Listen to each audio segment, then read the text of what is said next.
warahmatullahi wabarakatuh. Salam sejahtera dan jumpa lagi dengan saya Aski Rahmawati dari Prodi Komunikasi dan Penyiaran Islam UIN Fatmawati Soekarno Bengkulu.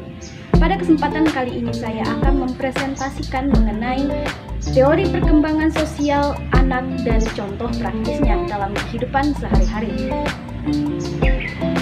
Konteks sosial penciptaan Nabi Adam dan Hawa, Surjono Sukanto 2003. Manusia tanpa manusia lainnya pasti mati. Falsafah hidup manusia sebagai makhluk sosial. Secara asalnya, manusia, Adam diciptakan sendirian. Adam tak bisa hidup tanpa istrinya Hawa. Secara kelahiran, manusia dari sperma dan ovum, laki-laki dan perempuan. Secara fitrah, manusia tidak akan lahir tanpa bantuan ayah dan ibu. Secara pertumbuhan fisik, manusia membutuhkan ASI, asupan makanan, minuman, dan lain-lain dari bantuan orang lain. Secara perkembangan psikologis, manusia membutuhkan dasar pembentukan dan bimbingan orang lain, baik itu orang tua dan lingkungan sosial lain. Di sini saya akan menjelaskan perkembangan perilaku sosial anak menurut para ahli di Indonesia. Perkembangan perilaku sosial anak prasekolah, anak usia 3-6 tahun perlu mengembangkan keterampilan sosialnya untuk bisa bermain dan bekerja sama dengan anak lain. Berikut beberapa hal yang umum terjadi dalam perkembangan anak.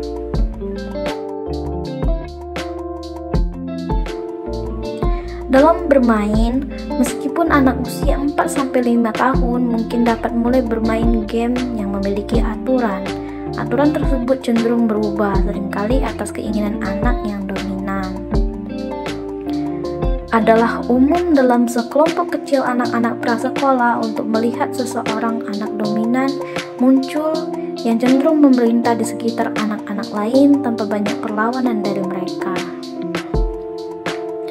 Normal bagi anak-anak prasekolah untuk menguji batas fisik, perilaku, dan emosional mereka. Yang pertama, memiliki lingkungan yang aman dan terstruktur untuk bereksplorasi, menguji kekuatan dan keberanian, menghadapi tantangan baru, dan mengekspresikan perasaan adalah penting. Namun, anak prasekolah membutuhkan batasan yang jelas. Anak prasekolah usia 3-6 tahun harus menampilkan inisiatif, rasa ingin tahu, keinginan untuk mengeksplorasi, dan kesenangan tanpa merasa bersalah atau terhambat. Moralitas dini berkembang sewaktu anak-anak ingin menyenangkan orang tua mereka dan orang-orang penting lainnya. Ini umumnya dikenal sebagai tahap anak ingin disebut anak baik atau anak pintar. Anak usia 4-6 tahun suka bercerita, cerita fantasi yang dapat berkembang menjadi kebohongan. Jika ini tidak ditangani di masa prasekolah, perilaku ini dapat berlanjut hingga masa dewasa.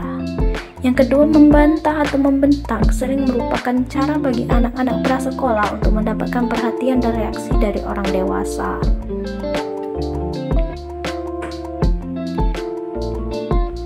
Nah, baiklah, itu tadi penjelasan singkatnya. Untuk lebih lanjut, yuk simak video slide berikutnya.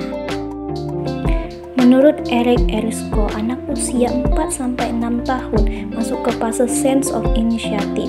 Pada periode ini sebaiknya anak didorong untuk mengembangkan prakarsa seperti kesenangan untuk mengajukan pertanyaan dari apa yang dilihat, didengar, dan dirasakan. Pada masa ini, orang tua dan guru harus bisa memberi ruang belajar dan eksplorasi yang menyenangkan buat anak, agar ia bisa belajar dari apa yang ia lihat, dengar, dan rasakan.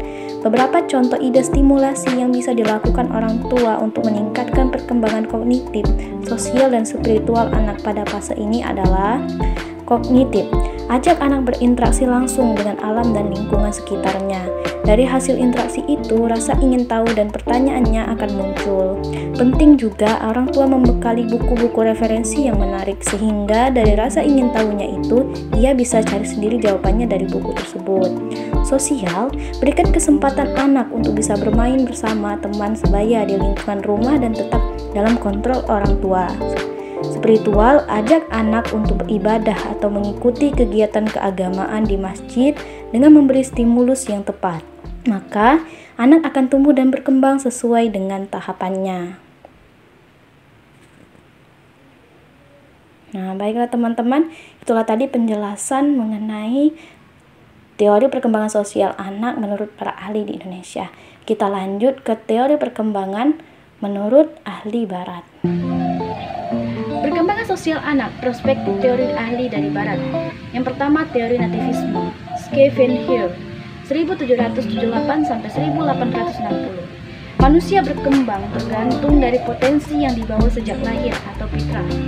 Contohnya, anak mirip orang tuanya secara fisik dan akan mewarisi sifat dan bakat orang tuanya.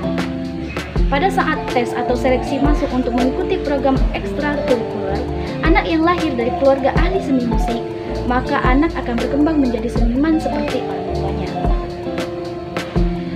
Yang kedua, teori empirisme dikemukakan oleh John Locke pada saat 1632 sampai 1704. Manusia lahir ibaratkan kertas putih, teori tabula rasa. Pribadinya dibentuk oleh lingkungannya atau abawa. Contohnya, tindakan dan perilaku seorang anak didasarkan pada pengalaman serta pengamatannya terhadap lingkungan sekitar. Seorang anak berkata kasar karena ia mendapat pengalaman serupa, entah dari keluarga atau temannya. Yang ketiga, teori konvergensi atau paduan teori nativisme dan empirisme. William Stern menyatakan bahwa perkembangan manusia baik dasar keturunan maupun lingkungan sama-sama mempunyai peranan yang penting. Contohnya, anak dalam tahun pertama belajar mengoceh, baru kemudian berkecakap-cakap. Dorongan dan bakat itu telah ada. Dia meniru suara-suara dari ibunya dan orang di sekelilingnya. Ia mendengar dan meniru kata-kata yang diucapkan kepadanya. Baiklah teman-teman, itulah tadi sedikit penjelasan dari saya. Semoga bermanfaat dan menambah hasanah dalam materi sosiologi pada kesempatan kali ini. Lebih dan kurangnya saya mohon maaf.